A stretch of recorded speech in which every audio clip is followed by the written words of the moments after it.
இப்போது ஃபேஸ்புக்கிலலாம் நிறையா இரங்கல் செய்தி நியூஸ்லாம் போடுறாங்கல்ல. அது மாதிரி ரீசெண்டாக ஒரு இரங்கல் செய்தி நியூஸ் பார்த்து எனக்கு ரொம்ப ஷாக் ஆகிடுச்சு. ஏன்னா அவர் ஒரு அட்வொகேட். நம்ம ஃபேஸ்புக்கில் போடுற ஒவ்வொரு போஸ்ட்டுக்குமே ஆளாக வந்து அவர் தான் லைக் பண்ணிவிட்டு கமெண்ட் போடுவார். நல்ல ஒரு அண்டர்ஸ்டாண்டிங் ரிலேஷன்ஷிப் இருந்துச்சு. ஒரு ஃப்ரெண்டு மாதிரி பழகிட்டு இருந்தார். சடனாக அவர் இறந்துட்டார் அப்படிங்கிற நியூஸ் பார்த்து ரொம்ப ஷாக்கிங்காக இருந்துச்சு.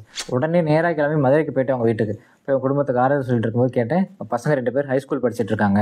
அவர் அட்வொகேட் அப்படிங்கிறதுனால அவங்களோட பார் கவுன்சிலேயே எல்லாருக்குமே டேர்ம் இன்சூரன்ஸ் பாலிசி எடுத்து கொடுத்துருக்காங்க. அதனால அவங்க குடும்பத்துக்கு இப்போ 40 லட்ச ரூபா கொடுக்க போகிறாங்க. அந்த 40 லட்சம் அப்படிங்கிறது 2 பசங்களோட படிப்புக்கும் கண்டிப்பாக யூஸ்ஃபுல்லாக இருக்கும். அட்வொகேட்ஸ்க்கு மட்டும் இல்லை, டாக்டர்ஸ்க்கு, இன்ஜினியர்ஸ்க்குலாம் வந்து பில்டர்ஸ் அசோசியேஷன் இருக்குன்னு அந்த அசோசியேஷன் சார்பாகவே மாதம் ஒரு சில அமௌண்ட் எடுத்துப்பாங்க. அது வந்து டேர்ம் இன்சூரன்ஸாக கால்குலேட் பண்ணிடுவாங்க. எதிர்பாராத விபத்து ஏற்படும் பொழுது அந்த அமௌண்ட்டை வந்து அப்படியே கொடுத்துருவாங்க. இதுதான் term insurance.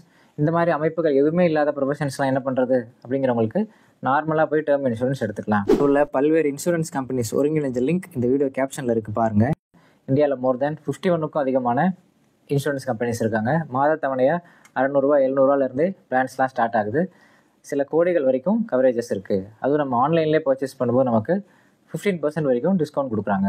So term insurance அப்படிங்கிறது என்றைக்குமே வந்து ஒரு ஏமாற்று வேலை கிடையாது.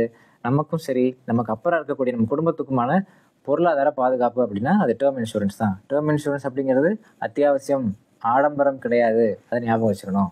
மேலும் இது தொடர்பான QR கோட் அட்டாச் பண்ணியிருக்கேன் பாருங்கள்.